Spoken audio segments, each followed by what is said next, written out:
Fabian, welcome to Spectrum Indian Wells 2017. And I saw, just earlier, I saw somebody carrying out a painting that apparently they bought last night. I'm curious, over the last few years, and more recently, in the last 12 to 24 months, there have been some new works that have come from your studio. How have you seen your work change in the last 12 to 24 months? Well, it's always evolving. You know, the work is like we paint, we go to the studio, we don't see much, the changes. But after, when you see a book with all your collection, you go like you can see your periods of your life, because we paint emotions, and every day is different. So you see that evolving, and you see that moving to some direction.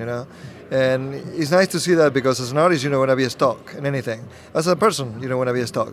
So I think when you see that difference between one and another, it's like the movement of things are really good.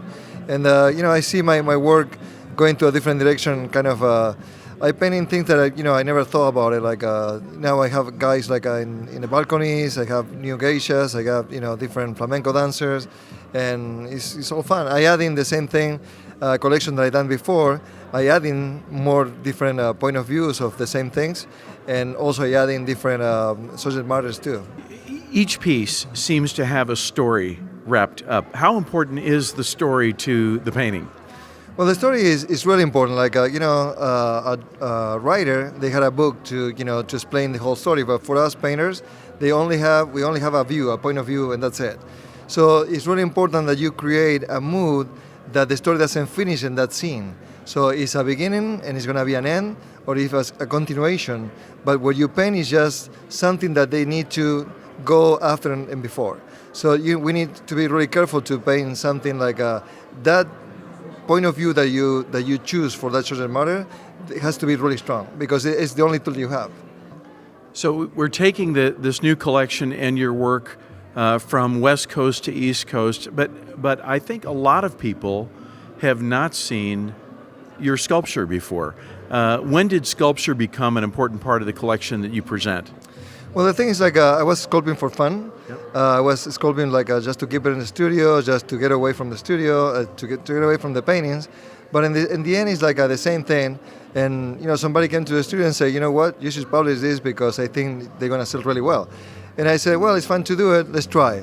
And actually it was a great success, and it sells as much as the painting, so I keep doing it.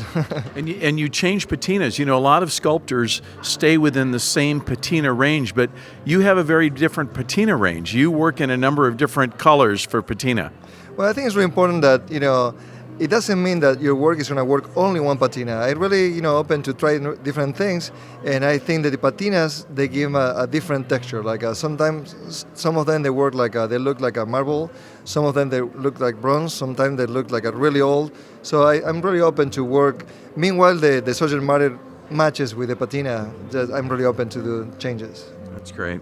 Well, congratulations on the great collection. We're thrilled to have you here, and always a pleasure to see you. Thank you. All right.